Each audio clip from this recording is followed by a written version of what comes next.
Hello fairy finders and fairy seekers. Welcome to FaerieQuest. And today I've got a little something to share with you that is kind of unexpected. I was doing some videos on Vegors Cemetery, the Real Fairies and Real Photographs, and came across a photograph that had a hidden being within it. And these photographs were taken back in July 30th of 2017. This one across from Vegors Cemetery in an area right along the river. Did not expect to find this guy, and I wanted to share him with you. I'm calling him a river dragon because that's what he reminds me of. And for those who might have a hard time seeing him, I'm going to mark out certain aspects of him so that you are able to see him as clearly as I do. So enjoy and never underestimate what you might find out there, the beings that can blend themselves so beautifully, and then suddenly there they are. So let's take a look. Okay, so for anybody that has followed me on Search for Fairies with me, you know that when I put a photograph on the screen, I have it at 200%. The only way that I can see beings that are actually larger than the customary small fairies that I find in the photographs, in other words, much larger than the leaves, is when they are put on my USB and I can see a smaller photograph. Now, this is photograph number 4770, and in it there is a much larger fairy.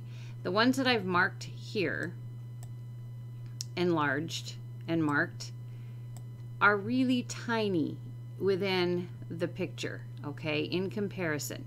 The one that we are looking at today, the river dragon, is right here. So he takes up a good portion of the photograph. And it looks like on this photograph, the small one, that we can see a hat and a head, and it looks like a brown coat, arms, legs perhaps. So I'm going to go take a look at him in bigger form because he looks pretty fascinating to me, and a lot of times these beings are pretty phenomenal when they're larger like this and you cannot see them unless you spot them first in the smaller photo. All right, so let us bring this photo down a bit in size. And I'm going to move up so I can see a little bit better. And I am seeing, because I'm looking at the brown, finding that first. Here is what I thought was the hat. It is a branch going across the top of the head. But here is a head right here. And we also have a claw, which is awesome. And we cannot see an arm or another claw over here. I wish we could, but we can't. But we can kind of see a sleeve here. And then we've got the body. Scrolling down, it almost looks as though this has become a kind of long robe, changing in color as it goes for the bottom, because obviously this is what appears to us as a tree trunk or a very large tree root. Since all of this here is root, this may be a very large tree root. I can't remember what was on the bank up above. Could have been a large tree, and this is just what's part of it. This is a picture. This whole picture is a picture of the underside of a river bank. The water was really, really low, so we were able to climb down onto a sandbar and look toward the shore where there was no more water. Normally this area would be underwater. So there was no more water. And because of that, I was able to take pictures of all these roots in this really cool looking area underneath an overhanging riverbank. So I'm calling this guy a river dragon, and maybe his job is to make sure that he holds back the water until the other smaller, here's a small fairy right here, the other smaller fairies are able to make it to shore or climb the roots to the surface, and that might be his job. We really don't know, and as we do know, these beings can blend pretty much into anything they want to be. So in this case, my taking the photo, this being morphed himself into a kind of tree. But apparently we showed up quickly enough where he didn't quite blend, maybe as he would have liked to. So I'm going to try here to outline what I'm seeing for you. I'm not very good at it, but I'll give it a shot.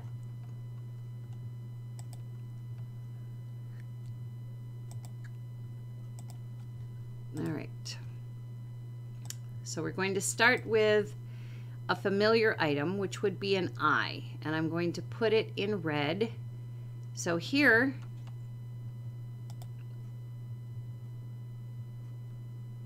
is like the eye bone,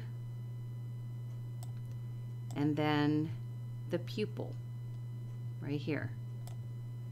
Over here is another eye bone, and then the pupil.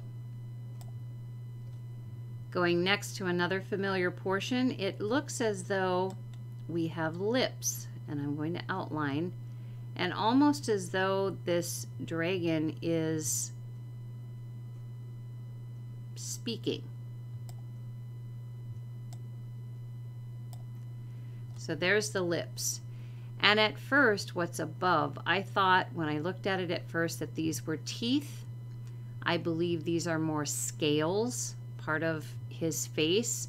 He does have a nose, which appears to be made of 3 of the upper layer teeth,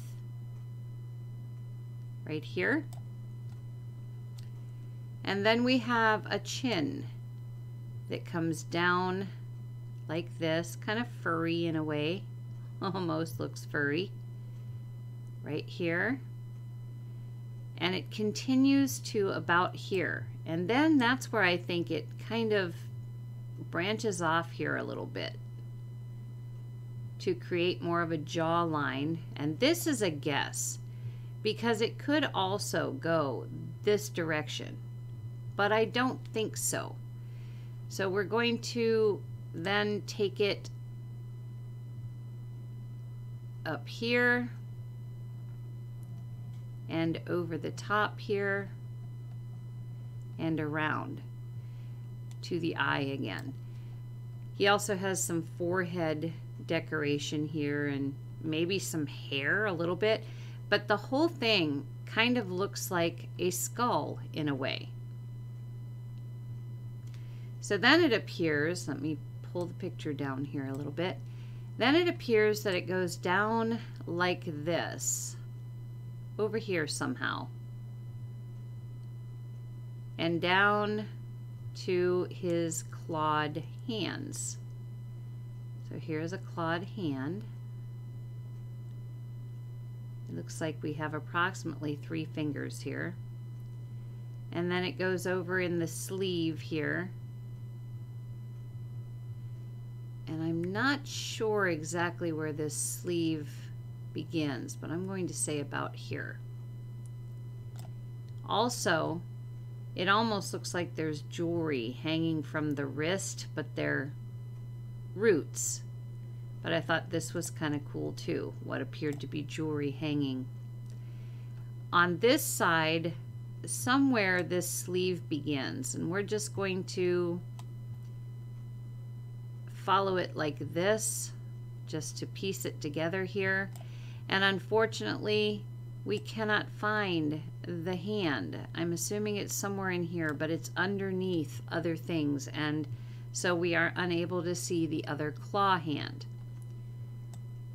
Then the body comes down, it looks like, in this manner, or the gown. Here's one side. We're going to bring down the other side.